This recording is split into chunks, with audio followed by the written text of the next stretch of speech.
to record. We're live. So last time we discussed a set of bosonic codes that were, am I recording? Yes. That were united by one feature, that they were describable by some commuting set of bosonic operators, namely displacement operators, actually, that constituted the code stabilizer group. And this mimicked very nicely the ideas from qubit stabilizer codes, but porting those to the bosonic case was relatively straightforward, with the exception of the fact that everything wound up being continuous. Now, I mentioned briefly that all of those continuous things have to be made discrete in the end whenever we want to actually measure something, because we have only finite precision of measurement in the lab. Moreover, I mentioned that, well, I did not discuss in detail, though, the fact that the ideal states for these stabilizer codes were not normalizable. There are ways to what's sometimes called regularize them, or develop normalizable approximate states and approximate codes that perform surprisingly well and approach the ideal states and codes and performance in the limit that their energy becomes infinite. There's a whole string of techniques that deals with this. They're not very difficult, but I'll leave that to the type notes that I'll put in the archive eventually. There'll be a section about that. For now, we'll move on to another set of codes that are not really describable by the stabilizer framework. Instead, they're united by a feature that they can be expressed in a different type of basis, namely the basis of Fock-states. But I'll be gentle with this stabilizer, with not losing the stabilizer framework as much as possible. I'll start with codes that can be described in terms of some sort of stabilizer type operators, and then I'll go off into codes that have less and less of that. So, and then at the end, we're going to have a couple of slides on the applications and the use cases of all of this stuff. Maybe what I should have started with in the beginning. So with qubits, recall, and oscillators, just to review, when we dealt with qubits, the basis that we used to construct the codes were just tensor products of these bases. For bosonic stabilizer codes, we used the position basis, which was this almost kosher set of states, but they weren't normalizable. So we had to, as I mentioned, there is extra baggage there, but nonetheless, a lot of the intuition carried through. And with bosonic Fock-state codes, we use the basis of Fock-states for the oscillator. And this is labeled by n. It's a non-negative integer. And this will be the only basis I use throughout the talk. So whenever you see well, unless otherwise stated, whenever you see a ket with some non-negative like integer like m or n, it's going to be a Fock-state. And this is a discrete basis, and these are eigenstates of an operator that can be expressed in terms of our position and momentum. Maybe some factor of 2.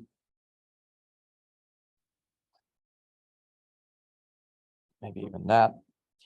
And this is called the occupation number operator. The Fock-states are eigenstates of this operator in the obvious sense. This is also known as the harmonic oscillator Hamiltonian. And this is something that I think anybody who's had any introduction into quantum mechanics should be familiar with, especially those who've studied bosonic things. So this is now going to be our basis of choice, and we're going to try to port again some of the intuition we learned from the first lecture and the second lecture to this type of framework. So the first code we'll discuss is a rotational analog of the GKP codes called the number phase code. So recall, GKP codes had this nice lattice structure where the code words consisted of equal superpositions of, I would say, interwoven or alternating combs. So the black, the logical 0 consisted of position states.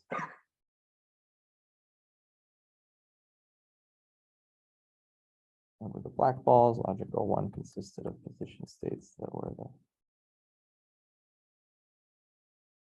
the white balls, and there was some unit cell of detectable errors.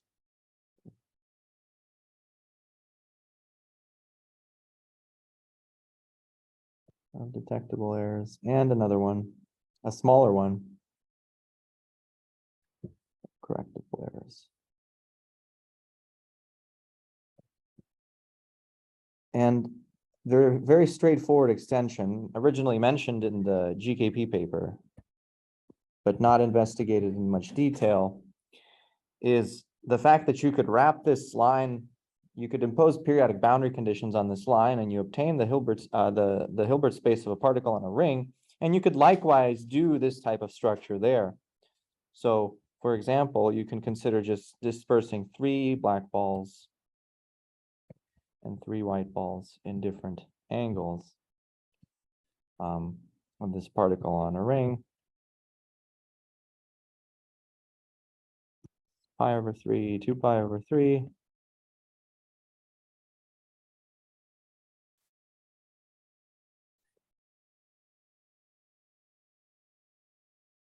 And having a GKP-like code for this particle in a ring, or also known as a planar rotor. So this is a rotational analog of GKP codes, and it fits very well into this Hilbert space of position states that are defined by an angle. However, our harmonic oscillator or boson does not quite have such a basis of position states. This planar rotor also has a dual basis of momentum states. So let me just define.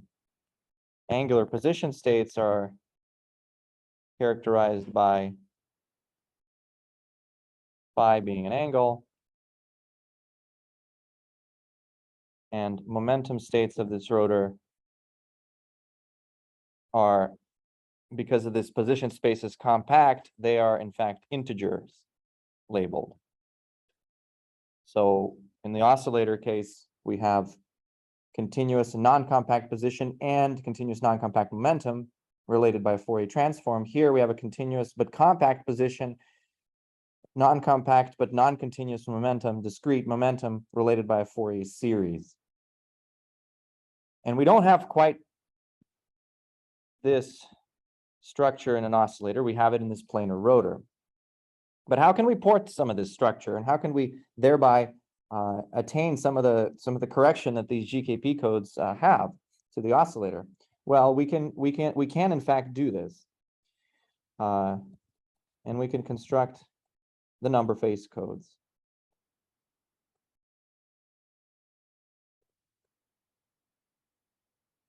And the basis of states that are analogous to the rotational position states of the planar rotor are the phase states of the oscillator.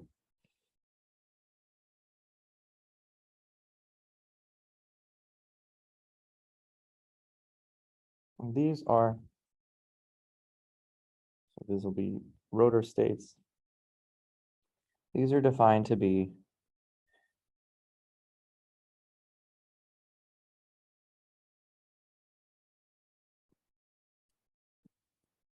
superpositions Fock states with different phase. And in the rotor case, position states of the rotor would be expressible in a very similar way, but the sum would be over integers. over the momentum states here.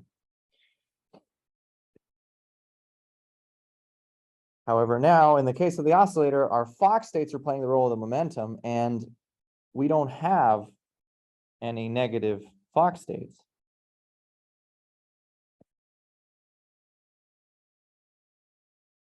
No negative Fock states. And so this analogy between the Fock states playing the momentum and these phase states playing the position states or states of fixed angular orientation is not quite perfect. This will haunt us. We're not going to get exact error correction because of this, but nevertheless, this analogy is quite fruitful in showing and sketching out the properties of analogous GKP codes called number phase codes for the oscillator. Yeah. Participate these logical states.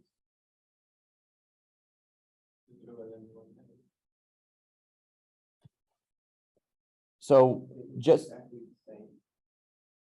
which ones? The angular or the, well, both angular or linear, it doesn't matter. What you do is you do one round of error correction.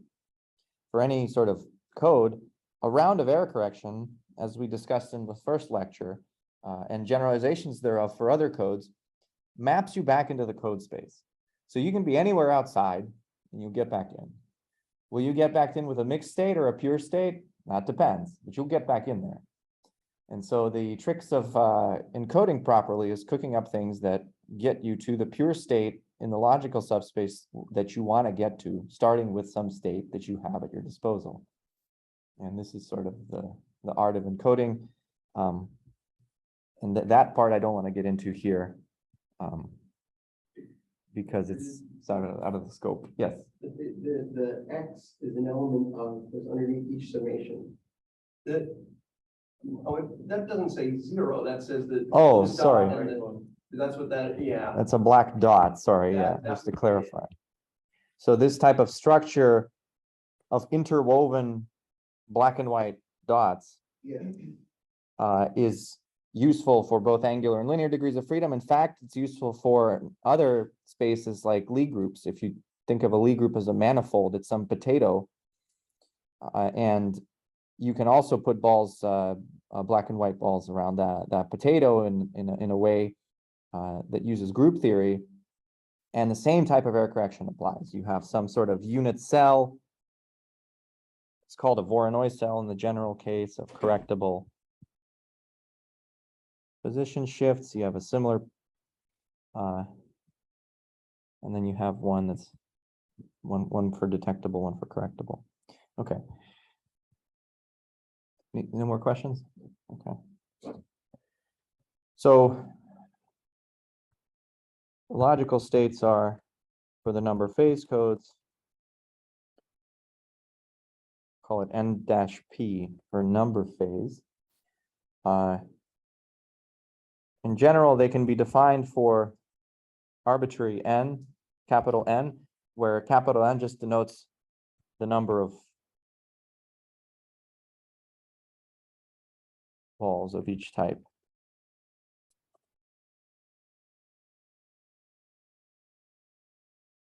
So for n equals to 3 here, we'll just have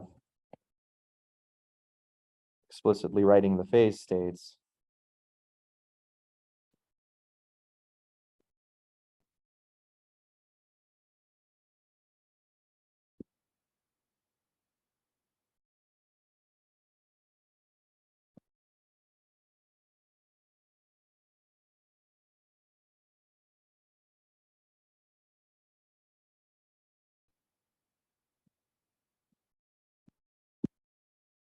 These are the logical states for n equals to 3.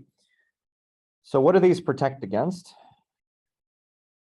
Well, following with our analogy of the oscillator as an angular degree of freedom, they protect against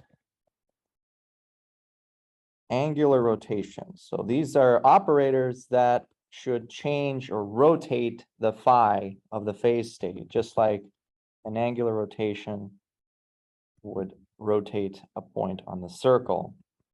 And these are generated by, or these are generated by the photon number operator. And they're of this form, e to the I theta n hat, which acts as follows on our phase states. Namely, it just displaces them by some theta modulo 2 pi. So in this rotor analogy, the oscillator occupation number and hat acts as a momentum operator, right? Because the Fock-state label acted as a momentum state label. And something that's generated by the momentum operator applies rotations in position. Just like a displacement that was generated by p hat, the momentum operator generated shifts in the oscillator position states. So this is all a very nice analogy. However, it does run into trouble a little bit because the phase states are not orthogonal. So these phase states are not normalizable, which is fine because we were able to get away with that in the last lecture for the entirety of the last lecture. But the problem here is that they're also not orthogonal. And this does yield extra complications that we'll have to handle. So what you would expect here is that these rotations up to theta less than pi over n should be detectable.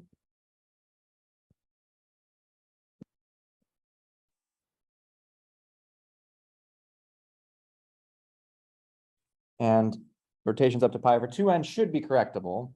However, they're not quite detectable and correctable because these states are not orthogonal, so you have to be more careful. And we will handle that later in the lecture with another set of codes where you have to use a similar level of care. But qualitatively speaking, this is what these codes are designed to do. They are going to protect against some degree of rotation. It just won't be as precise as what we are used to for the case of the qubit stabilizers and the oscillator stabilizers.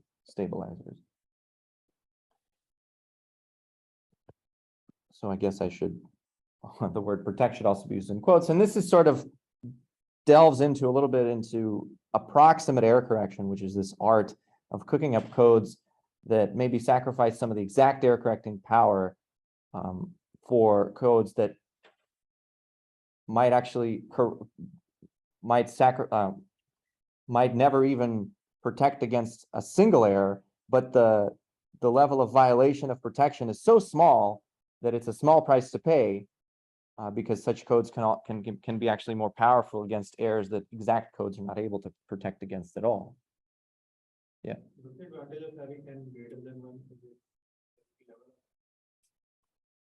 So capital N again is this trade-off between how much it protects against angular rotations versus momentum kicks. The larger the N, the finer the comb in the position space, and so the less angular rotations are protected. But there's more spacing in momentum space, which I'm about to draw. And so again, there's this trade-off. And N is this knob for the trade-off. So here's the dual noise. So we had rotation shifts. Sorry, we had angular position shifts. And what is playing the role of a momentum kick? So momentum is discrete in the rotor, so you should use the word kick because it changes the value of the momentum of the rotor by some discrete amount.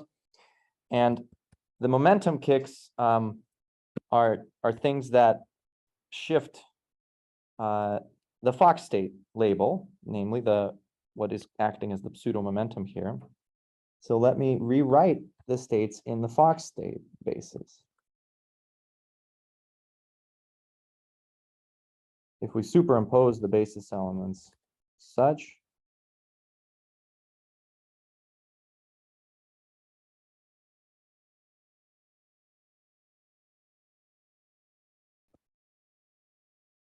then we'll get, and we can rewrite this in using the Fock-state basis, because each phase state is expressed in the Fock-state basis. We do the math, we get a very nice comb in the Fock-state basis.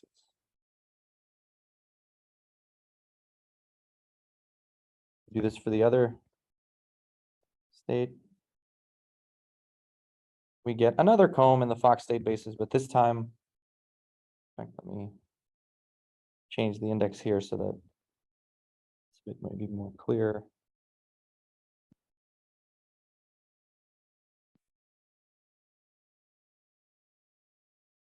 So again, we get this comb structure, but this time it's in Fock space. And this discrete comb structure allows us to easily see the protection against Fock-state shifts. Now, Fock-state shifts are typically, for those of you who are familiar, expressed in terms of powers of the lowering operator A, which I'll just define here. But we're not going to use A because it has an annoying square root.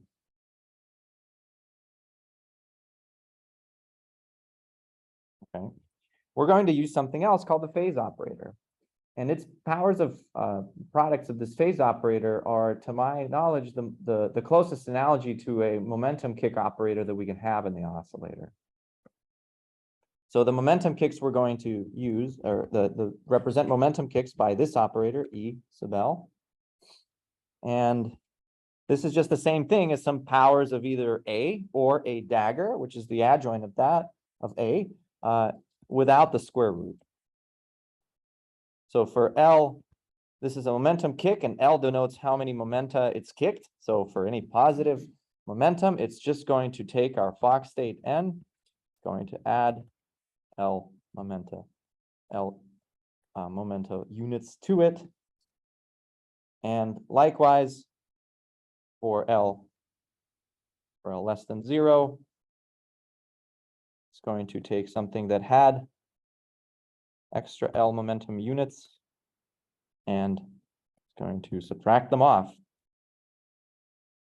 L is absolute value here.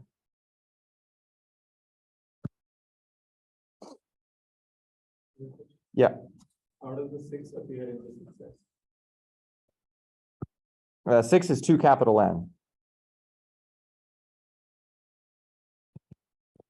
So in general, you're going to have 2 NS, and it's going to be, so in general, it's going to be just like GKP codes, but the spacing won't be square root of pi.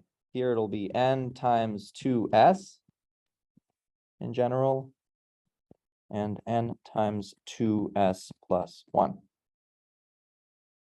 Definition of A. What? Definition of A. Definition of the lowering operator? Yeah, that's the raising operator. Good call. Yeah. Thanks.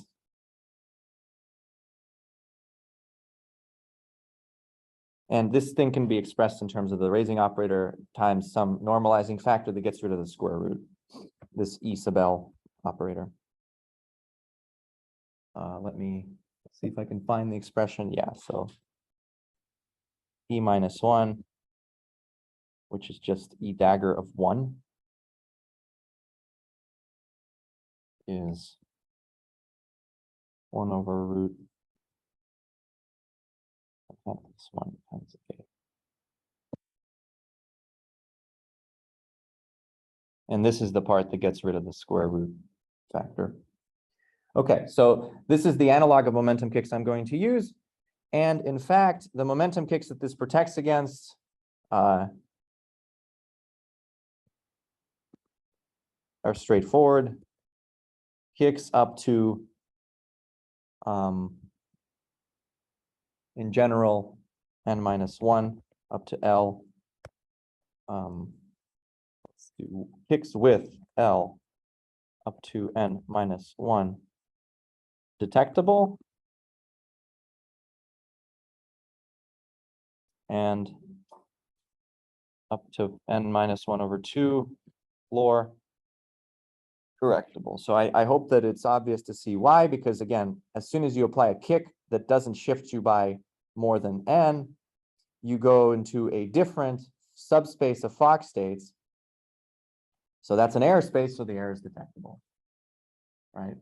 So it's like you have these two interwoven ladders, and as long as they don't overlap with each other after a kick, the errors will be, such a kick will be detectable.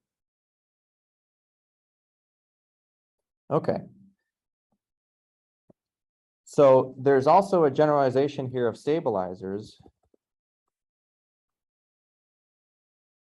And the same operators that I just cooked up can be used to determine stabilizers. Namely, those are the operators that shift the ladders into each other such that that the ladders don't exchange places or anything like that. So the stabilizers are almost like normal stabilizers, but not quite for the reasons I'll explain. So there's a rotation or momentum kick by some theta that leaves the code space invariant, and we can figure that out pretty easily. So we have to shift this code for capital N equals to 3. If we shift everything by pi over 3, then we have a logical operations. But if we double that, we shift by 2 pi over 3, then each code word is invariant. And so shift by 2 pi over, actually it should be 6. So pi over 3. Does it have a typo? No, yes, pi over n. This, so I'll call mu here 0 or 1, and this leaves the code words invariant. So this is a stabilizer per the convention that we've seen before. Moreover, if we look at it in the dual basis, we see for what L there exists a momentum kick that just leaves the code words invariant. Well, our spacing here is 6 for the lattice of Fock states consisting that make up each code word. So we have to shift by that amount. So an E with L equal 2n, 2 times 3, also does the job here and leaves them invariant. And I had to use dagger here for the same reason that coherent states are eigenstates of A and not A dagger. And this is where we get into a little bit of an obstacle to forming a complete stabilizer formalism. Namely, this guy is not unitary.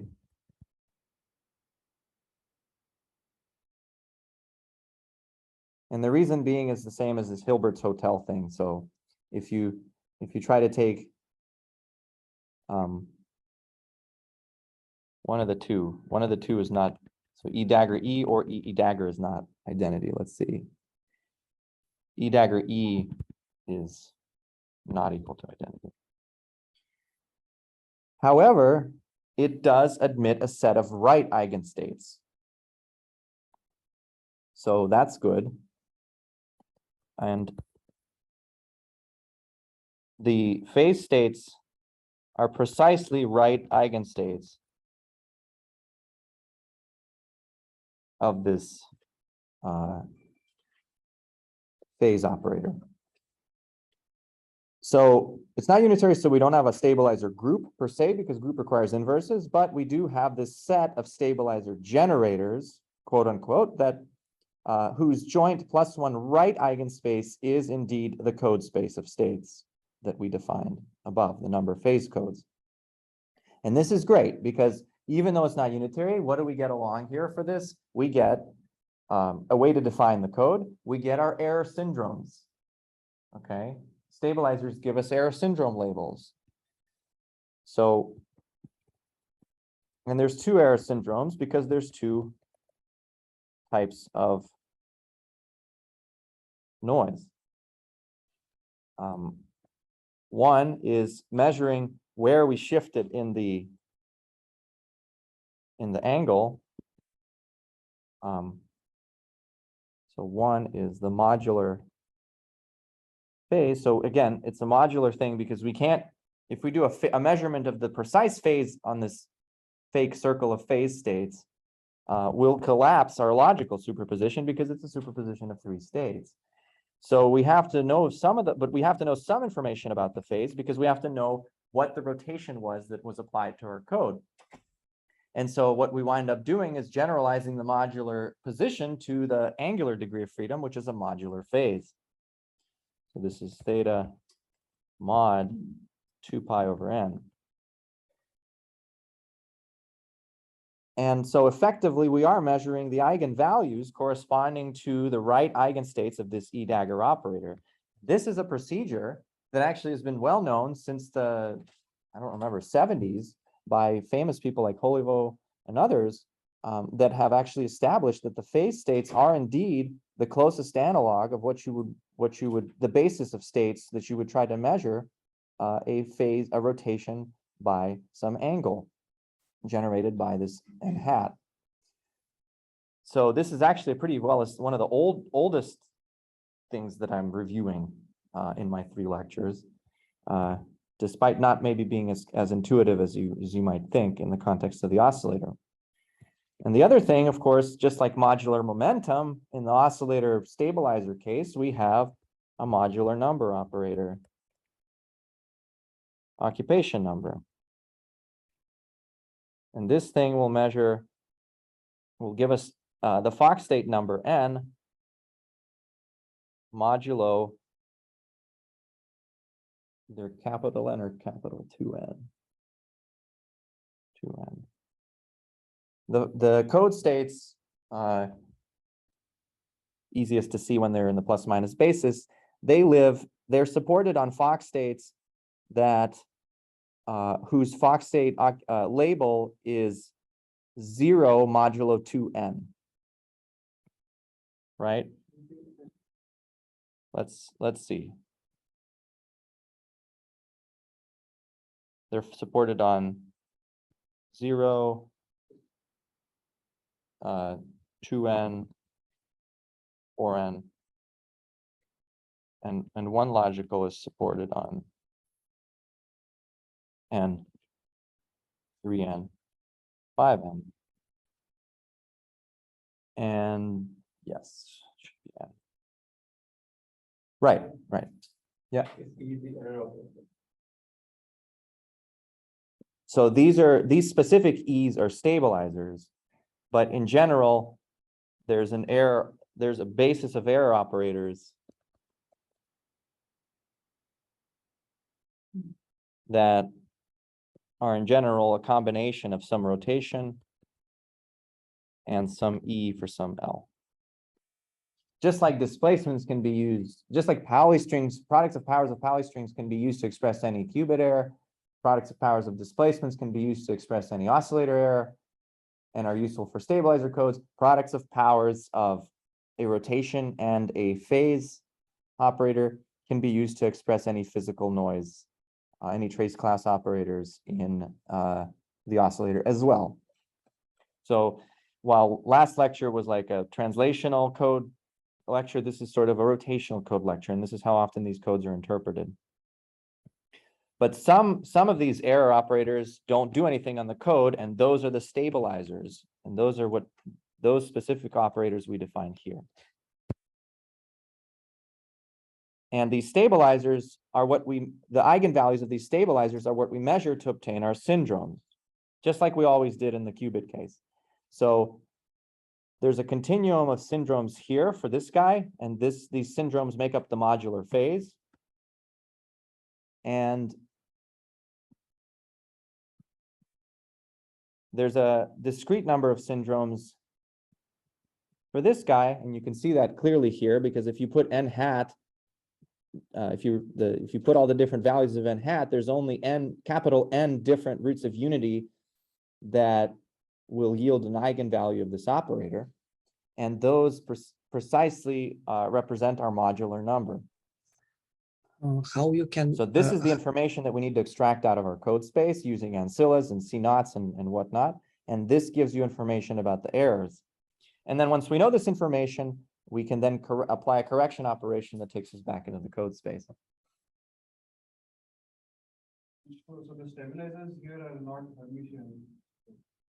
How do we measure?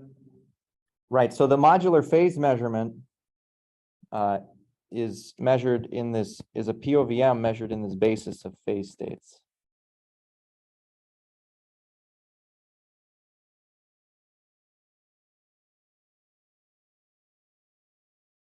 And despite the corresponding operator not being Hermitian or unitary, this is still a perfectly fine projected or measurement, not POVM, not PVM. That's not projective valued, but it is a quantum measurement.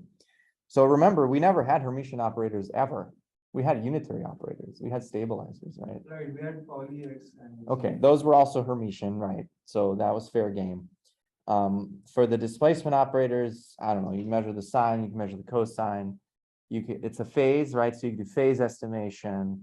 You can entangle the phase with, you remember I mentioned last time, like a rotor where the phase, the position becomes a phase of the rotor, and then you can apply that rotation by that phase to a rotor state that will rotate you around the circle of the rotor, and then you just measure the location, and then that gets you the phase. That's a continuous number.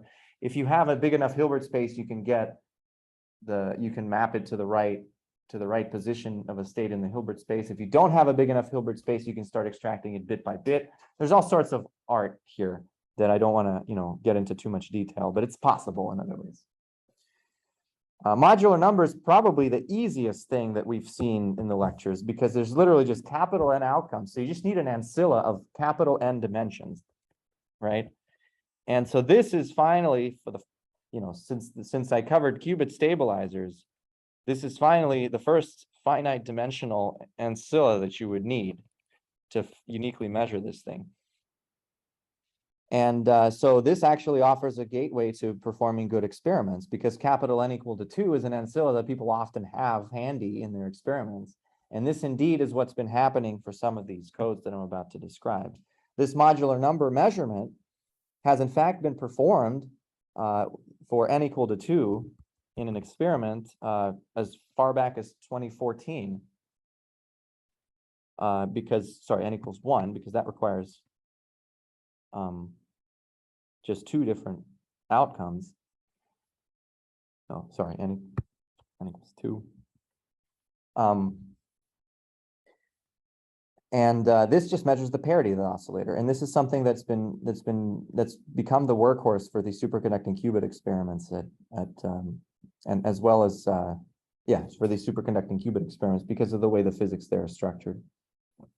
Okay, but our number phase codes inherit a lot of the features of the stabilizer formalism, allow us to introduce the syndromes that will be common to Fock-state codes in a single mode, but they're not normalizable. So there is a very nice alternative to these number phase codes that is normalizable.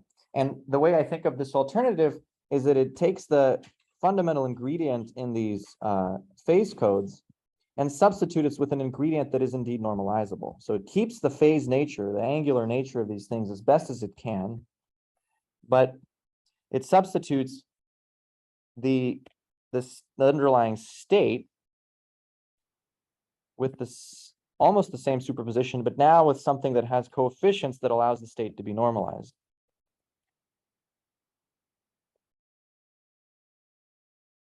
So anybody know what this state is called? A coherent state.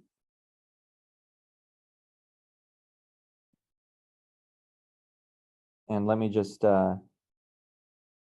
maybe draw these in phase space. So this is the so the phase state is, you can, it's an angular state, right? It's a state of as fixed angle as possible as you can have in the oscillator, and it is represented by a ray in phase space.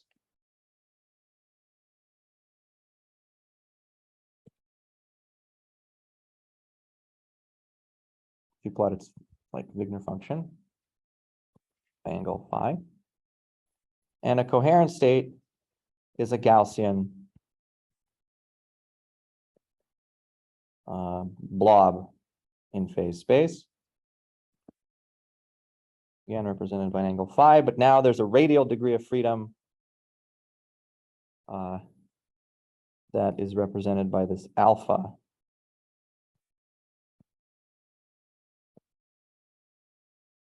So alpha, I'm going to keep real here and put all the angular dependence into the same phi that I used for the phase state. So we've taken our rays that are not normalizable, they go off in infinity in one direction, and we've substituted them with balls. So we have, so while our phase codes were, you could think of as like these superpositions of different rays. This is logical 0. 0 logical for number of phase. 0 logical for cat codes is just 3 Gaussians.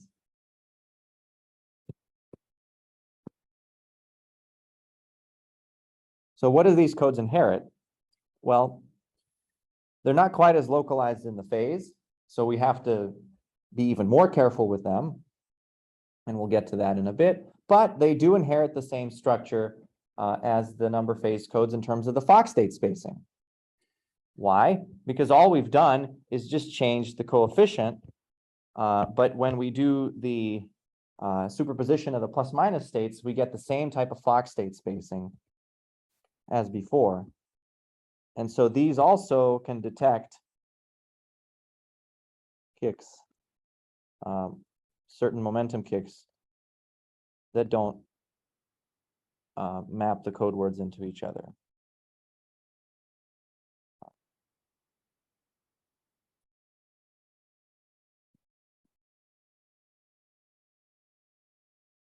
Again, here we have an n equal to 3 cat code, or a 6-legged cat code, because the total number of alphas, sorry, the total number of states we use in a circle is 6. Black and white balls is 6.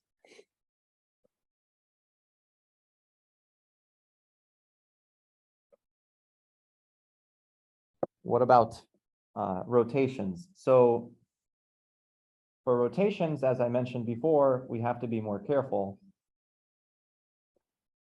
So one way we can determine protection against angular rotations is to Taylor expand rotations to determine protection against.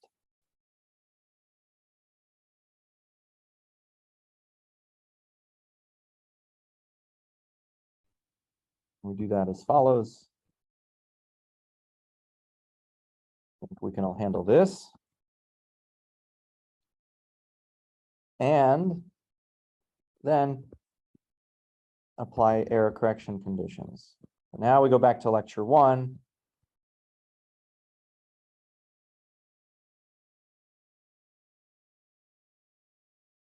That told us that if we take a projection onto the code space,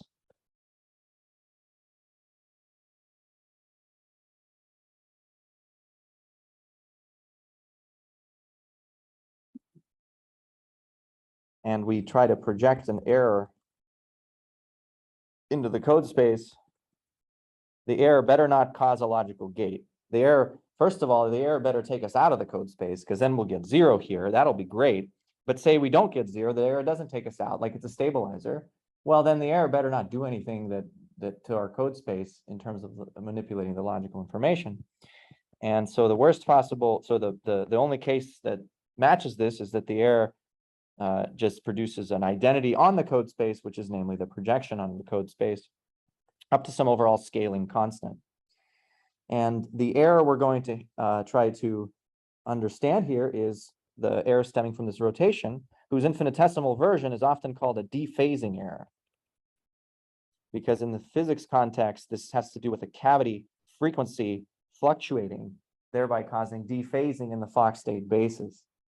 And now the jargon is that these n hats and powers of it are some order L dephasing error. So if we project n hat into the code space, into the cat code space, what we get is identity on the code space up to, because coherent states don't overlap, up to exponential coherent states do overlap. They're not quite orthogonal. exponential corrections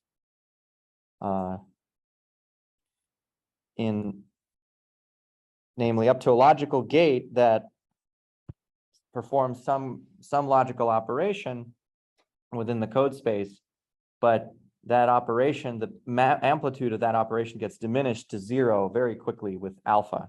So remember, alpha here is the radius of this circle, and as the coherent states go off to infinity, we get better and better protection against dephasing errors. This should make sense to you because dephasing errors cause rotations in our phase space, and the farther away the coherent states are from the origin, the farther they have to travel radially, the farther they have to travel angularly to overlap. Yeah. There's some relation of this dephasing to the dephasing channel in diffusion. Yes, the phasing channel in, say, the Z basis is analogous to this to a oscillator dephasing channel in the Fock basis, and that's generated by n hat, and it causes dephasing between states of different occupation number. So let me actually rewrite this in terms of the plus minus basis to give you a little bit intuition of which logical operation is performed by this dephasing error. So let's define logical Z in the plus minus basis. Usually you don't define it this way. It's a little awkward, I know, but that's the way we define the logical states. So what winds up happening for this logical operation, so there's some operator here. There's some logical gate on our qubit, and the logical gate is as follows. So this dephasing error is diagonal in the Fock-state basis, so it's obviously not going to shift or kick the momentum of the cat state. What it does is the other way. It shifts the angular rotation a little bit and causes coherent states to overlap. And in this basis, this is a logical Z error. So coherent states are not quite orthogonal. And because of this, the n hat operator causes, in this basis, a logical Z error. It does not cause a logical X or a logical Y with respect to this basis, because it cannot shift Fock-state number because it is diagonal in the Fock-state basis. Okay, so now we see that we can detect momentum kicks just like we had before. If we look at errors that are diagonal in the momentum, we have to expand them infinitesimally. But once we do that, we see that we get almost perfect protection up to some exponential corrections. And this is true for higher powers of n hat as well. So we have to crank up alpha large enough so that these things don't matter for the first few orders of dephasing errors that we have to care about. The last thing we cared about for the number phase codes was the stabilizers, right? So what stabilizers do the cat codes in here? Well, they lose even more with respect to the phase codes because the EL operator that we had, the phase operator that admitted the cat states as, that admitted the number phase states as right eigenstates, is now substituted for the lowering operator, the L2nth power of the lowering operator. And besides not being unitary, this thing is not even left or right unitary. So let me just give you a little thing here. E dagger E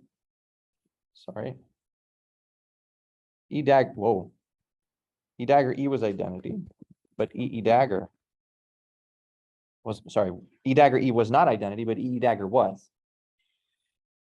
So there's at least some notion of pseudo, partial unitarity. This A, on the other hand, is not unitary in the left or right sense. Right. But it does admit the logical states as its right eigenstates.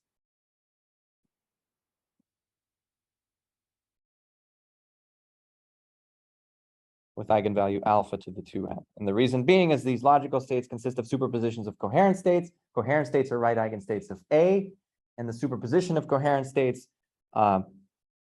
with the phase ensures that these are eigenstates with the same eigenvalue only when A is taken to the 2nth power. But they're right eigenstates with not a phase, with not a 1 eigenvalue.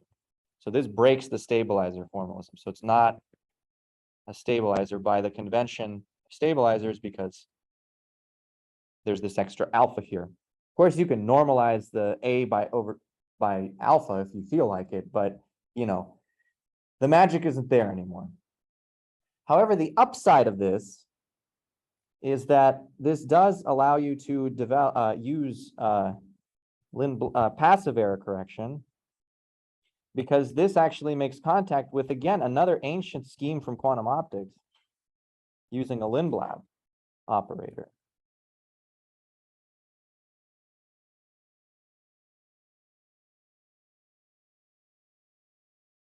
So I'll briefly define a Lindblad operator that acts on a density matrix rho. I don't want to get into it too much, but this is basically a way to continuously stabilize your state if you pick a particular value of f, and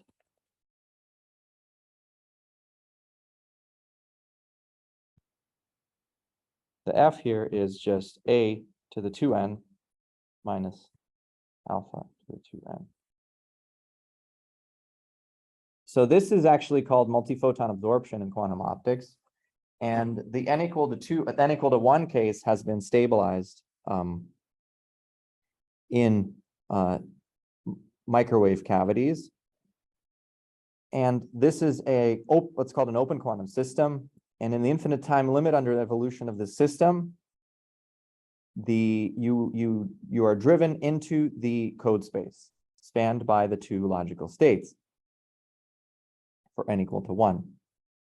So this offers an analog alternative to what is usually considered as what is usually discussed in the digital context to state initialization. And this offers some protection against those dephasing errors that I mentioned, because this Lindblad for n equal to 1 can be thought of as something that drives you into the two wells spanned by these two, represented by the two coherent states participating in the code.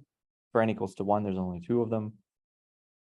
And any sort of deviation away will be suppressed and driven back, thereby prohibiting the coherent states to overlap and cause dephasing. So we've lost some of the stabilizer formalism, but we've gained a unique connection to the physics that in this case allows you to actually stabilize these states. It's very difficult to do it any other way, in fact, besides using this Lindblad to protect against these dephasing errors. It's very difficult to digitally render this type of protection. And that's kind of an ongoing topic of research. Okay, so that's for the, what was this? For the modular phase. Why not just define the stabilizer? With a factor of You could, yes, I know, but the magic isn't there. You know, it doesn't feel the same way, right? If A equals alpha 0, things blow up. You know, you can normalize it if you feel like it, yes, for non-zero alpha. But for 0 alpha, the code is defined as well as the Fock-state code, and then that limit would be pathological in that case. So what about the other syndrome? Well, the other syndrome remains intact. You have this stabilizer. And again, the modular number measuring how many shifts in the Fock states you had remains a perfectly valid stabilizer.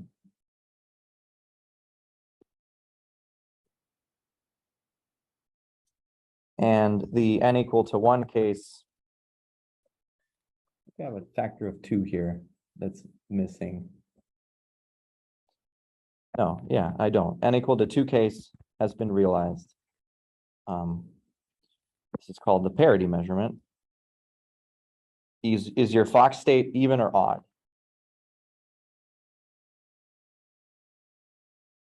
And this has been realized in superconducting circuits and has become the workhorse of error correction in those for these cat codes. In microwave cavities in superconducting circuits.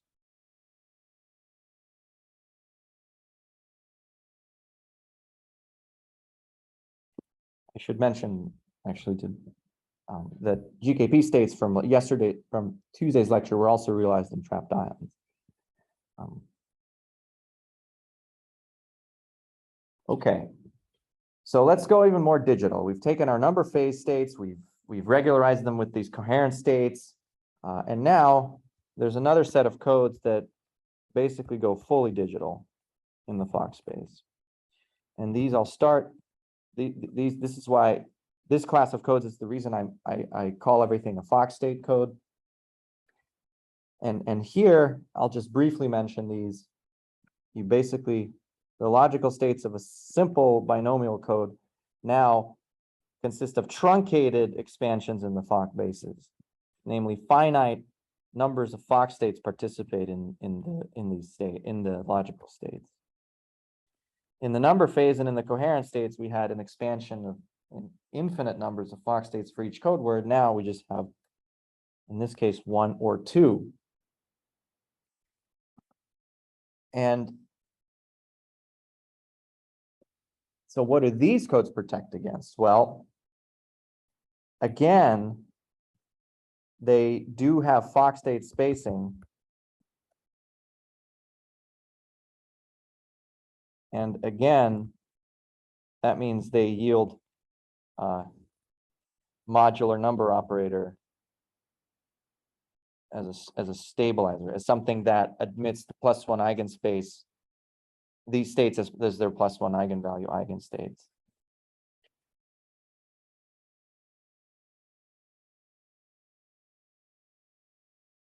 However, the other one, the E phase operator that we had for the number phase codes that turned into the lowering operator for the case of the cat codes now disappears completely. Now there is some work relating this to some JZ spin operator for spin S equals something like n + 1 or something like that, or n - 1. But it's not quite a complete treatment.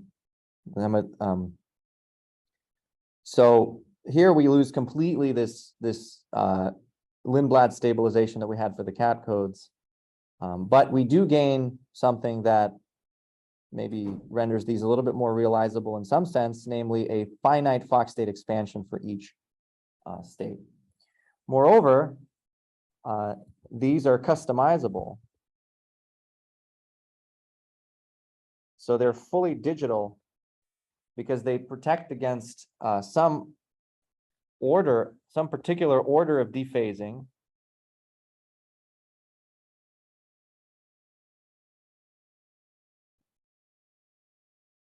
Dephasing errors up to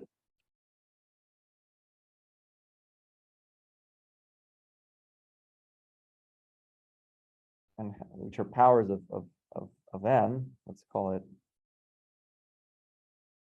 L here, with L up to some constant which we call D,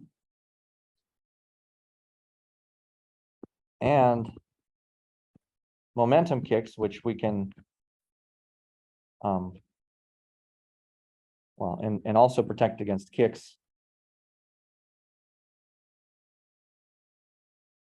with L up to again a capital N minus detect.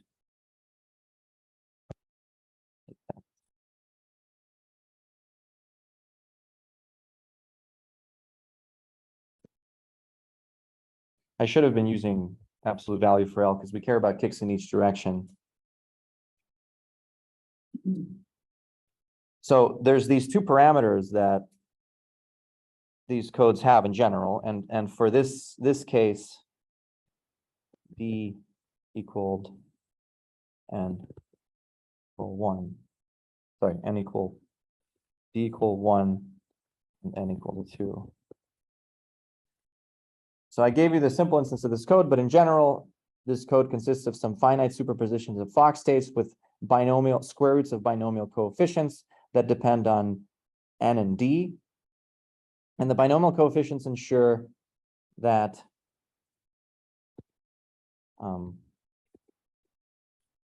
the error correction conditions are satisfied.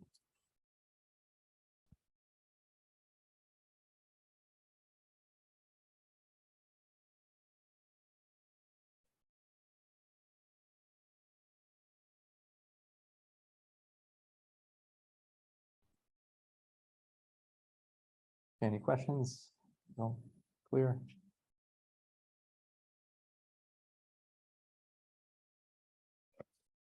Now, there's a sort of a handful of other types of Fock-state codes. So far, we've looked at codes within a single mode. We've looked at number phase, we've looked at cat, and we've looked at binomial. These collectively, I like to call them single mode Fock-state codes. They've also been collectively called as rotation codes because they all have this Fock-state spacing that I mentioned, and they all admit this discrete rotation in Fock space by 2 pi over n as a quote unquote stabilizer. And therefore they all admit the eigenvalues of that stabilizer as syndromes that can be measured. So that is something that defines, or that unites these codes. And in that sense, they're called bosonic rotation.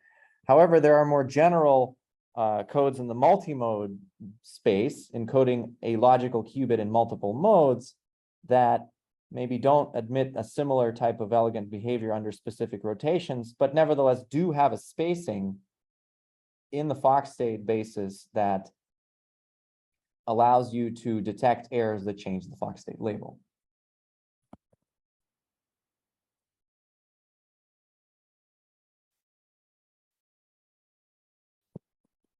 So for multiple modes. And I want to mention just a few before I get into the physics for the slideshow, because they're very important. One is the dual rail code. And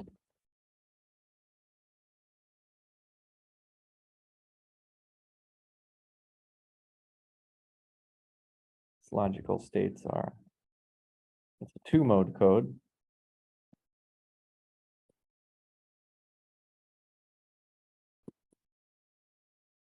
Logical states are lying in this 2-mode Fock space, and there's one photon in one of the modes for the logical 0, and another one photon in the second mode for the logical 1.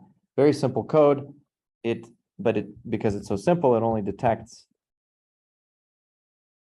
a kick by -1, which is otherwise known as a loss of a photon.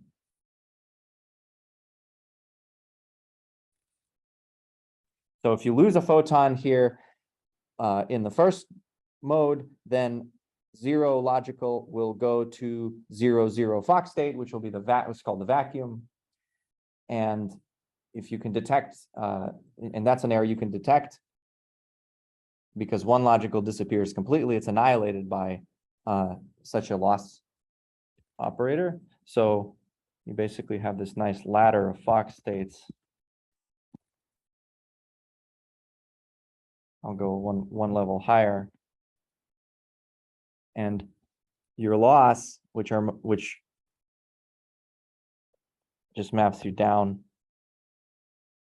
in this ladder like this, you trickle down. And if this is the code space, then anything outside of it is an error space. So any loss event that causes you to leak out of the error space is detectable.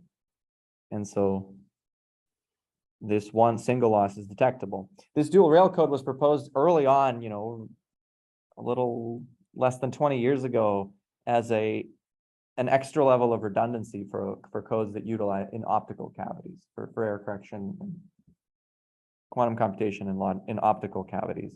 And it's still used as the predominant way to add a little bit of overhead and a little bit of redundancy in optical cavities. Mostly because it's just so easy to do. You just either you see a click or you don't. If you see a click, you just erase, you just start over. And so in optical cavities, you often see this success probability number arising, which is basically the number of times, the total number of times they didn't see a click divided by the total number of experiments they ran, right? Because they have to throw away any experiments that have a click, which means that you've leaked out of your code space and you have an uncorrectable but detectable error. Does that make sense? Okay, and then there's other multi-mode codes. Chuang Lu, sorry, butchering the names. That belong Yamamoto, which are multi-mode codes that utilize Fock-state spacing, and they generalize the Hamming distance to this Fock-state type of spacing in multiple modes. A simple code is zero logical, is just it's very similar to binomial. 0, 0 plus 2, 2, and 1 logical is 1, 1. And this is now utilizing the same type of ladder structure. But this one I think can correct. Yeah, this goes up higher, deeper into this pyramid and can correct a single loss on each mode. And there's more exotic codes like this that follow along the same way. In fact, you can kind of relate this to the 4-qubit code. You can remember the 4-qubit code consisted of 0, 0, 0, and 1, 1, 1, 1, and 0, 0, 1, 1, and 1, 1, 0, 0. So there's some manipulation you can do to combine these 4 qubits into 2 modes and add up the ones in a way that gets you the states of the this CLY code, Chuang Yamamoto. If you add them all up, add up all of these blue labels into one mode, then you get the binomial code, right? You get 0 plus 4 for the logical 0, and you get 2 for the logical 1. So you can see that this discreteness, this spacing in the Fock space is very much similar to the Hamming distance in the qubit, in certain qubit codes. So that's another reason sort of that these codes are very digital. So that concludes the sort of the written part here. We've gone over number phase codes, which were the closest analog of these Fock-state codes to stabilizer codes. We lost some of the stabilizer-ness by going to the cat codes, but we gained a very nice passive form of error correction against dephasing errors. And then we dropped that and went into these fully digital binomial multi-mode Fock-state codes, Chuang Yamamoto dual rail, that utilize specifically, that extensively or exclusively utilize spacing in Fock space to ensure that there's some protection against losses of photons in the cavity. Okay, let me stop sharing for a split second and turn on the slides. In the meantime, I can take some questions.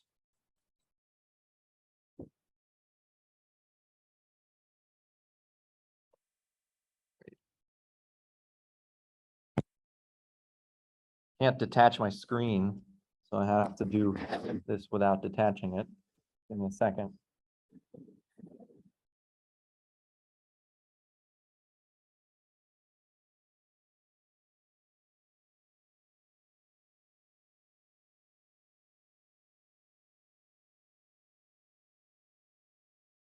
Okay, there should be some slides visible and this nice message saying, please resolve before detaching. So if you're giving a Zoom meeting, you're not allowed to detach your screen. Yeah? Hmm? Oh, it wasn't? There's a message on my computer. Can you see the full slide? Yeah. Okay. So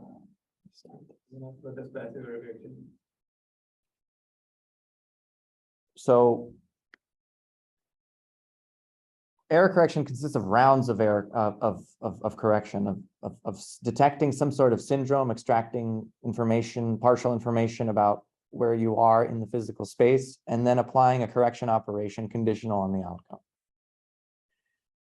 And these rounds have to be applied sort of stroboscopically, one after the other with some periodicity. Now let's pretend that the cost in time to apply these rounds is nearly instantaneous. And let's also pretend that you're going to apply these rounds of error correction, stroboscopically with, infinite frequency, with super fast, infinitesimally. Then you can derive a sort of infinitesimal version of this full effect of this error correction round that takes a syndrome and applies a conditional rotation. You can trace out the ancilla degrees of freedom while you do this, and you get something called continuous or autonomous error correction, because what you get in certain cases is a certain operator that quantifies the net effect of this correction of syndrome and measurement and correction. And that operator is generating some time evolution. So it's an infinitesimal generator of some time evolution. It's usually in what's called Lindblad form, which is a non-unitary type of evolution that in the end just basically winds up mapping you back into the code space and correcting some of the errors in the same way a round of error correction would do, right? And in the CAT codes, this can be sort of explicitly obtained with this lowering operator. In the other cases, you have to do more work, but there exists similar autonomous or continuous error correction schemes. Yeah. Yes. So how can we see that this Lindblad form exists? Because when you draw the Lindblad, you will have to zoom out the reality, whereas an error correction scheme in what the environment is only your system. Well, so the question was, how do you derive a Lindblad from an error correction cycle set if the Lindblad is Markovian, meaning that it doesn't remember what you did before? Well, if you assume an error correction cycle is done instantaneously, then an error correction cycle doesn't only remembers the syndrome it measured in that instant. And so the Markovian, what's called a jump operator, will mimic that in an infinitesimal way. It'll mimic what you have to do when you measure, there's basically a jump operator associated with each error space that maps you back into the code space and applies a correction that you would have applied had you done the round of error correction yourself. Do you all see the presenter view that has next animation in, or do you see what do you see? We don't do that. So you see the right thing. You see the slides. Good. So let's sort of now wrap up with something that maybe you would have expected me to do in the very beginning, namely motivate, why am I doing all of this in the first place? What are the physical settings of continuous variable systems? And what are the use cases of continuous variable of these systems? So the big four physical settings are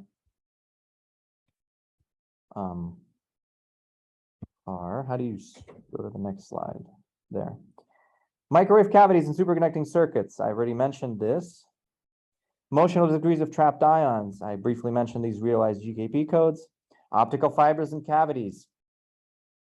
Photon loss out of an optical fiber or an optical cavity is modeled by the same noise source as leakage of photons out of a microwave cavity. And some more recent work relatively deals with vibrational degrees of freedom that when quantized can also inhibit or inherit some harmonic oscillator behavior. So what is the dominant noise type for these actual CV platforms? In the lectures, I mentioned some abstract noise that was mimicking Pauli operators. And that abstract noise consisted of two types, right? Displacement noise and position momentum, and number phase noise that consisted of rotations in Fock space and powers of this momentum kick phase operator.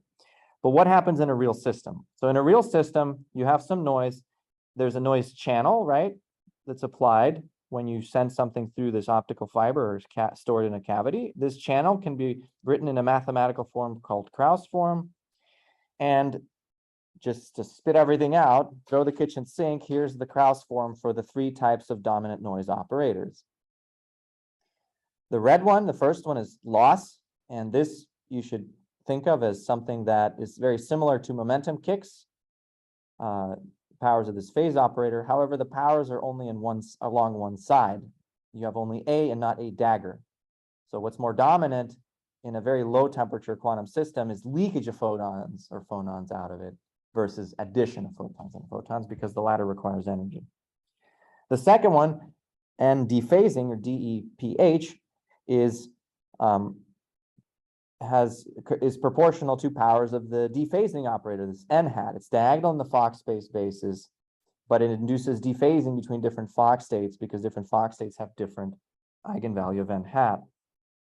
And the last one is one actually that's literally consists of the displacement operators that we all know and love from the previous lecture. It's literally diffusion in phase space. So the first one, photon loss, aka attenuation, is dominant in these 2 settings. In fact, the label is switched. It should be called attenuation in the context of optical fibers and photon loss in the context of microwave cavities. There's different jargon naming this thing, but it's the same math. The second one, dephasing, cavity dephasing, resonator dephasing, is associated with these types of platforms, the dominant noise source there. And the third one is present in optical fibers that undergo basically this type of diffusion, and it's called additive Gaussian white noise. Now, what's beautiful about this is the following. Loss of a cavity can be thought of as contraction in phase space. Displacement noise can be thought of as diffusion in phase space. But these 2 are actually related via a third process that does the opposite of contract, and namely dilate or amplify. This is called phase insensitive amplification. So if you think of loss as contraction, amplification as dilation, what winds up happening if you contract by some parameter chi here, and then you apply amplification by the same parameter chi, you get back to more or less the same place up to displacement noise, up to some diffusion. So it's kind of like breathing out and then breathing back in. And then you're left not with an identity channel because these are irreversible noise processes, but you're left with displacement noise. So in this sense, you can think of additive Gaussian white noise as a combination of loss and gain at the same parameters. And this is important because it helps us understand which code performs against what type of noise the best. We remember our GKP stabilizer codes, and we remember GKP codes were designed to protect against displacement noise. But the GKP codes also protect against loss because of this connection. You would have thought that cat and binomial codes, which had this Fock-state spacing and were designed to protect against loss, would do well against loss. They do to some extent, but they in fact remarkably get outperformed by GKP codes if encoding and decoding is assumed to be perfect. So this connection is kind of quite strong in the sense that a class of codes, namely the GKP codes, that was designed to protect against one type of noise also outperforms codes that were designed to protect against another type of noise. GKP codes, in fact, from the communication perspective, achieve capacity for both the loss and the displacement channel up to some small constant. And the capacity is basically the ultimate rate of transmission of quantum information that you can do when you go through these channels at some particular chi. Now, just to briefly comment on the dephasing channel, here is where this angular spacing in the combs of the phase states and combs of the number phase codes and cat codes comes into play. Those codes are very well suited for dephasing noise because dephasing noise can be thought of as rotations, as causing angular diffusion in the phase space of the oscillator. And their GKP codes, as somebody asked last time, do not do well, because GKP codes deal with translations in the linear degrees of freedom, and angular rotations will cause GKP code components that are far away from the origin to move very, very far, rendering those codes pretty useless, while cat and number phase codes perform much better against dephasing noise. So that's basically the summary of the different types of noise, the different platforms they're optimal for, and the how different types of codes match up against the different types of noise. In the end, you need both. Depending on the noise, you need either a rotational code, a Fock-state code, or a stabilizer code. So now let's wrap up with the use cases of infinite dimensional systems. Now with regards to error correction, I can choose any platform to encode logical information.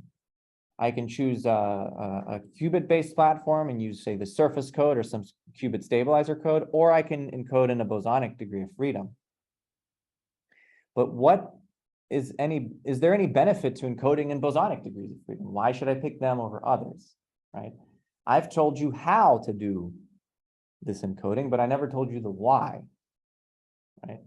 Well, it turns out that because of their infinite dimensionality, there's certain use cases of bosonic systems more broadly that allow you to do things that are unique to such infinite dimensional systems that cannot even occur in finite dimensional cases. So let's go through some of these. First of all, there's some fairly magical properties of GKP states that render them as very good, what's called non-Gaussian resources in quantum information processing. So if you're not familiar in bosonic systems, in any sort of system, there's always a set of easy gates or easy operations, and then there's some hard operations. And in the bosonic setting, the easy ones are called Gaussian operations or Bogolubov transformations, if you prefer. And any sort of hard resource is, denoted to be non-Gaussian. And to do universal quantum computation, you have to do some sort of non-Gaussian resource. And this non-Gaussian resource, or this hard resource, is often thought to be different from the error-correcting code itself. In qubit systems, the hard resource is called magic state distillation. That's what's required for universal computation. And the way you distill magic states to do these extra gates, besides the Clifford gates, sorry for the jargon, is to do these factories that do individual or procedures that distill certain states called magic states. And this is a procedure that's independent of the rest of the procedures you have to do. But it turns out in a continuous variable setting, all you have to do is already the procedures that you have on the table, namely GKP error correction rounds and use of Gaussian states and Gaussian operations. And that allows you to do universal computation without any additional overhead of magic state distillation. Moreover, the GKP stabilizer codes we discussed last lecture that protects against small shifts, that protect a logical mode in infinite dimensional space against small shifts in position and momentum, were something that's fairly unique to the continuous variable case as well.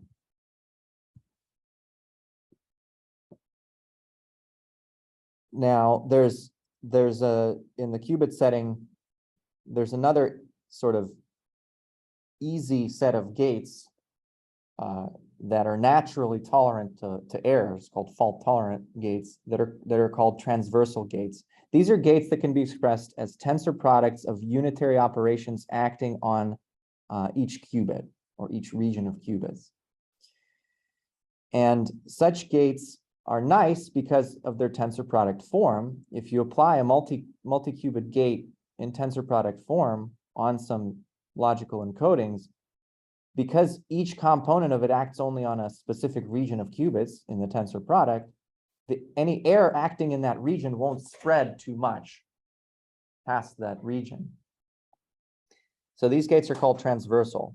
And there's a no-go theorem that says you cannot have a universal family of transversal gates. So these nice, easy gates cannot be all the gates you use. However, this only applies to finite dimensions. In infinite dimensions, you can have them. You can have continuous parameter families of gates. And there's various different ways to concoct those encodings. Similarly, there's a no-go theorem on another type of gate that is fault tolerant in some sense. Well, I should call it bias preserving. So here in the discrete variable setting, remember there's two types of noise, X-type and Z-type noise. And some codes, there's a trade-off in the level of protection against one noise or the other type of noise that a code can have. Remember, we had bit flip errors and phase flip errors, and we could tune our codes to be well protected against phase flips, but not so much with bit flips, and vice versa. If we have, say, such a biased noise code, we don't want, let's say we protect against phase flips very well. We want our noise channel to induce mostly phase flips and very little bit flips. But if we happen to run a gate that converts a phase flip to a bit flip, that's not going to be good news for our code. That's not going to be a fault tolerant gate because the gate is converting noise that we can handle into noise that we cannot handle. And gates that do not do that, gates that preserve the noise type, are called bias preserving for obvious reasons. And continuous parameter families of bias preserving gates don't exist, or universal bias preserving gates don't exist in discrete variables, and you have to do some sort of analogs of magic state distillation to get around that. But in continuous variable systems, there has been a bias preserving C0 gate realized with a cat code in this paper. Going a little bit off of the topic of error correction into quantum simulation, here there's a certain class of topological phases or phases of quantum matter that cannot be realized in very simple ways for finite dimensional systems. So if you remember the surface code, this rotated surface code, there we had stabilizers ZZII, IIZZ, and XXXX. And we can cook up a Hamiltonian that consists of a sum of those operators that would be the code Hamiltonian, whose ground state space would be the code space. The nice part about this code Hamiltonian is that it consists of terms that commute. So those terms can be simultaneously diagonalized, and we can solve this Hamiltonian exactly. The same happens when we scale up the rotated surface code to these other larger sizes that I mentioned in the first lecture. So this is called a commuting projector model. Such commuting projector models are very useful, and they exist for a large family of topological phases, the surface code being one of them. However, they don't exist for another large class of topological phases like topological insulators and the quantum Hall effect, quantum Hall effect and fractional quantum Hall, called chiral topological phases that have interesting behavior on their edges. There's nothing that prevents them from being constructed in infinite dimensions, however, with lattices consisting of harmonic oscillators or planar rotors. And this is a fairly interesting topic to me. And finally, there are certain small CV codes that can outperform small discrete variable or qubit codes. For example, we had the 042 binomial code that consisted of 0 plus 4 for the logical 0 and the 2 Fock-state for logical 1. That code can protect against a single loss event of the oscillator. And the code that we can compare that code to is the 4-qubit code that can similarly detect a single qubit error. Now, in terms of numbers of error syndromes, the 4-qubit code has 8 different syndrome outcomes corresponding to 3 different stabilizers. The 042 binomial code had only 1. It only needs to detect the loss event. So it just measures the parity, the capital N equal 1 modular number operator. Sorry, capital N equal 2 modular number operator. There's less syndromes and there's less overhead, and the level of protection is roughly the same. Similarly, you could think of a cat code as a very large, for large alpha, a cat code for large alpha is a very large repetition code. with many qubits. So there, L, the number of qubits in the repetition code, is similar to alpha, the parameter that tells you the radius of the coherent states. And cat codes have been recently studied in this way, and in fact, they may even be not only better than a 1D repetition code where the qubits are arranged in a 1D geometry, but they also may inherit some of the properties of a repetition code where the qubits are arranged in a 2D geometry. And there, the different notion of locality due to the geometry helps you protect even more. And there's a paper studying that, substituting that type of 2D architecture for just a single mode. There's a huge resource savings there, and some of the properties seem to be inherited. So I think that's the last part is all of these single mode codes and few mode codes more generally are fine and good, but they do not have what's called a threshold. So let's recall that the ultimate purpose of error correction is to make sure that logical information encoded and transmitted through a channel is preserved longer and better than this information if it's sent through the unencoded, in the unencoded way. So there's a factor called a gain that you can write down that is the ratio of the lifetime of your quantum memory or channel or logical fidelity, whatever it is you want, of the encoded versus the unencoded case. And this gain is less than 1 if doing error correction makes things worse. It's equal to 1 if doing error correction doesn't change things at all in terms of the preservation of the lifetime. And it's greater than 1 when making these rounds of error correction improves the lifetime, okay? So you want the gain, the ultimate purpose of error correction is to make the gain greater than 1, right? And these small few mode bosonic and qubit codes all can do this against the noise that you've imposed on the channel. Depending on the noise that you've imposed, there are codes that can do this. They can make the gain greater than 1. However, they cannot make the gain arbitrarily large if you use only a few modes or a few qubits or even one mode. A more ambitious goal is to develop a set of codes that allow you to get arbitrarily large gain. And there indeed has been the concept of a threshold is the existence of a physical noise rate of some physical noise below which you can cook up a family of codes that get you to arbitrarily large gain given that physical noise rate. Below that physical threshold noise rate, you can do this, and above it, you cannot. And this family of codes has to be consisting of arbitrary numbers of qubits. So namely going to infinite numbers of qubits in the thermodynamic limit if you want perfect correction below the threshold. So what's required here is infinite numbers of qubits or infinite numbers of modes. You cannot have a threshold with a few modes. So despite all the advantages of continuous variable encodings, in the end, what you're going to probably wind up doing to build a quantum computer is to combine the local error correction of a continuous variable code with the threshold behavior of an infinite family of qubit codes, thereby having 2 layers of error correction and improving your capabilities and chances of building a fault-tolerant quantum computer. So with that, I want to conclude the lectures and take any more questions. And thank you for attending and sticking through everything.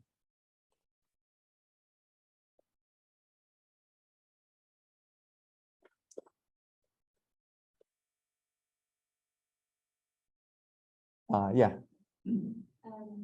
So, well, yeah, so the one that I didn't find on the last point about the and I guess a more concrete question with a lot of these proteins that we use in the nervous system, nothing them to balance the computing. But is there any use in taking the spin system and that to this variable logic?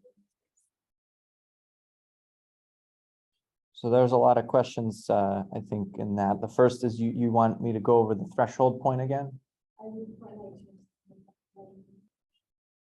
The last point leading to the future. Oh, so there's a way to see if I can annotate. So what I mean by combining is that there's a way to take, you can take an NKD qubit stabilizer code, and you can embed each qubit as, say, a GKP state in a cavity. And this yields a multi-mode code, right, that consists of what's called a concatenation. You know, the inner code is the GKP code, and the outer code is the stabilizer qubit code. And what this winds up doing is increasing your performance, because you have two rounds of error correction. You have the inner stabilizer based, you know, GKP, position, momentum, or CAT correction, and then you have the outer stabilizer based correction. And if, say, yeah.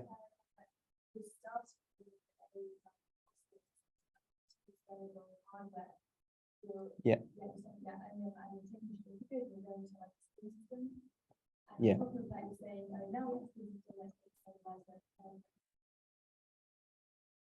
Yeah. So this is like a.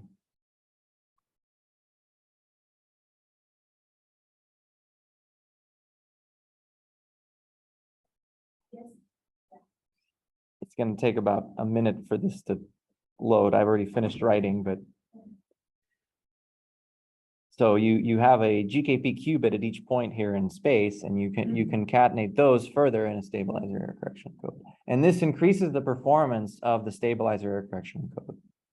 And namely, it increases the threshold, which is this physical error rate below which you can cook up a stabilizer code that has sufficiently large number of qubits so that it could correct the noise to arbitrary accuracy.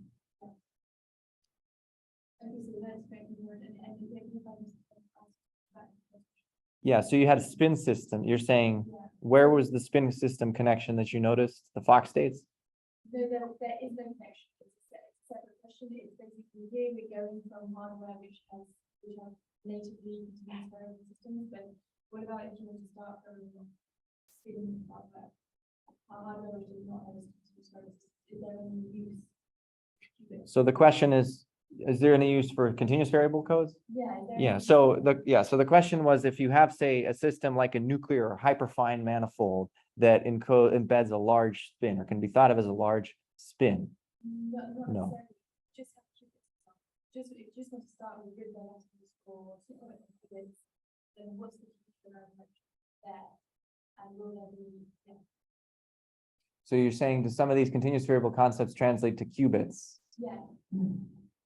Well, the space is very different there. Other than concatenation, I don't off the bat have a very good answer there. The future there is cooking up different stabilizer codes, such that, so there you want to cook up NKD such that K is proportional to N and D is proportional to N. This is called good, asymptotically good. So you want K and D to remain finite. I think I mentioned this before. And there have been there are three known examples as of last year of such codes. They're very, very, very complicated. And this asymptotic scaling starts to really happen for very, very large N. So those aren't very applicable to the physics either. I think in general, error correction should be tailored to the platform. So if you have Rydberg atoms, they have these hyperfine states, but they also have a lot of Rydberg states. Maybe you can use those. And there has been some proposals using those for as if you're doing erasure noise, thinking of leakage as erasures. You want to utilize everything you get your hands on. So if you have a bunch of cavities, you utilize the higher Hilbert space, you encode in an extra layer of GKP or CAT. If you have Rydbergs, maybe you can use the extra states for some other way. I think it's very much dependent on the platform. Yeah.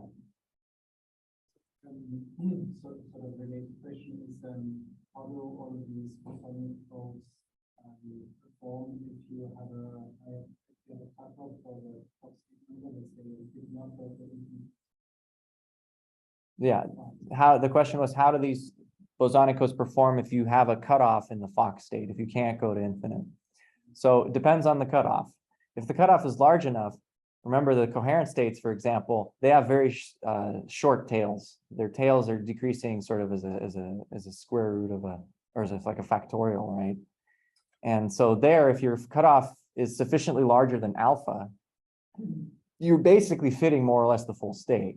And so you aren't going to see much of a difference. However, if your ceiling is very much comparable to alpha, then you're going to see some, you're not going to be able to fit the state, and so the error correction properties get distorted.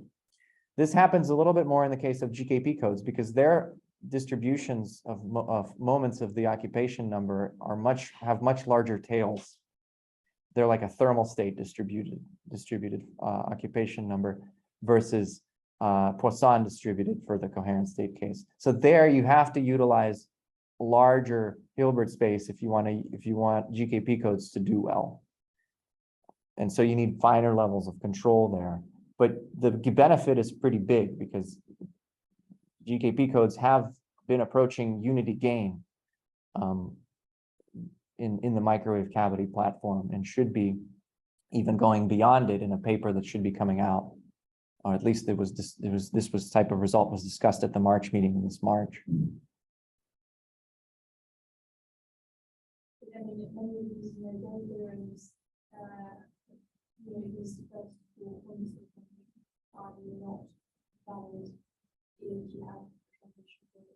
Yes. Yes. Many of these no-go theorems are not valid if you have a truncated Fock space. That's correct.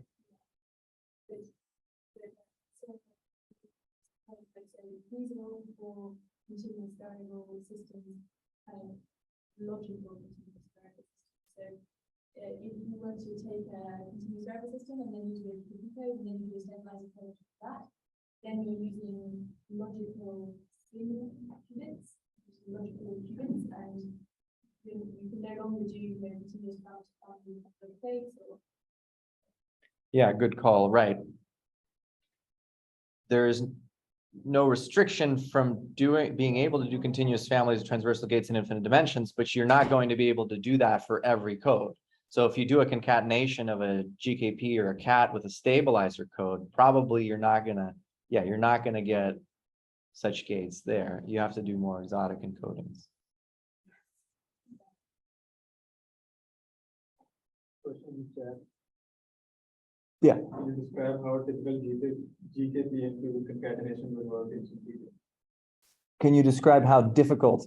No, how a typical GKP and qubit concatenation will work? How typical GKP and qubit concatenation?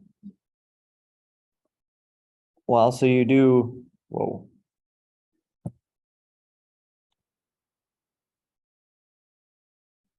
So you do, you have your cavity, you have your bosonic systems here, and then you assume you have good enough control so that you can do both rounds of inner GKP correction and outer stabilizer based correction. So you need, entangling gates for the stabilizer based correction and measurements of modular position, modular momentum for the GKP based correction. You do the GKP based correction first, you get some syndromes, you correct, and then you take the output of those syndromes and translate them into syndromes for the stabilizer based encoding. And then you do some sort of decoder for the stabilizer code. And the use of, so the interesting part here is that the GKP syndrome outcomes are continuous and the stabilizer code syndromes are discrete, plus or minus 1. And so the knowledge of this, what's called often soft information or continuous variable information from the bottom layer of error correction actually helps you better decode, better figure out what's going on for the full stabilizer code. And there's a whole series of papers that are trying to develop decoders for stabilizer codes that utilize this and similar types of soft analog information.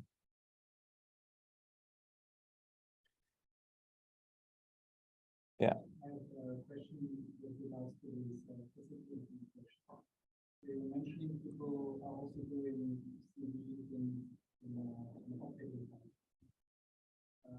So I was wondering how realistic that is to do larger scale stuff, to have so much shorter kind of time. The question was about optical cavities. They might have shorter lifetimes than microwave, and so it might be more difficult. I think the crutch in optical cavities is more the level of control. So remember, you have some easy gates, these Gaussian types of operations, and then you need hard gates, and the hard gates require higher order interactions. And those interactions are natively very weak in optical fibers. It's called the Kerr interaction. It's much, much weaker than in microwave. In microwave, you can engineer it to be pretty strong. So the types of hard gates that you need to do are harder to implement, less readily implementable in optical cavities in a deterministic way. So they often have to do some photon detection, do some sort of what's called post-selection for the optical case. So if you put an atom there, then you do have that nice nonlinearity. Then you're kind of in a similar instances with a transmon, which is like a fake atom in a microwave cavity. And there, I guess if you do that, then maybe you do have an advantage in lifetime in the microwave domain. And also, you talk about this operativity numbers and so which tells you how much the atoms interact with the cavity, and it's also better in that. So there was a comment about cooperativity, or the strength of interaction that an atom, that the nonlinear two-level system can have with the bosonic system, and that it's better in microwaves versus optical. I'm not too familiar with that. I wouldn't be surprised. I mean, that's basically the same thing, I guess, that I said about the Kerr interaction. If you can have what's called a cross-Kerr interaction in the dispersive limit that is stronger in the microwave case, can be made stronger arbitrarily, not arbitrarily, but can be made much stronger than in optical. I believe, yeah. There's a, yeah. Okay, well, thanks. Yeah. Oh, one more? Yeah. Can we get profit of using continuous quantum measurements when measuring stabilizers or something? Can say that again? Can we get profit of using continuous quantum measurement when measuring stabilizers? Can we get a profit from continuous quantum measurement when using the qubit stabilizers, I guess? Well, that's, I guess in the computer science, in your computer science classroom, measuring a syndrome yields a +1 or a -1. But in the real world, even the stabilizer-based, qubit encodings are actually distilling that + or -1 from some sort of analog information, just like how you distill a bit from a voltage signal that's continuous. So there, yes, you can benefit from a better use of that soft information. Instead of rounding that soft information for each, stabilizer outcome, you can combine it in different ways that allow you to design slightly better encodings. And there was a paper on using soft information in both classical and quantum computing for bit and qubit types of linear stabilizer codes. So the short answer is yes. Okay. I think that should conclude the lectures. I'll put the video out, and thanks again for sticking with it and asking all these nice questions.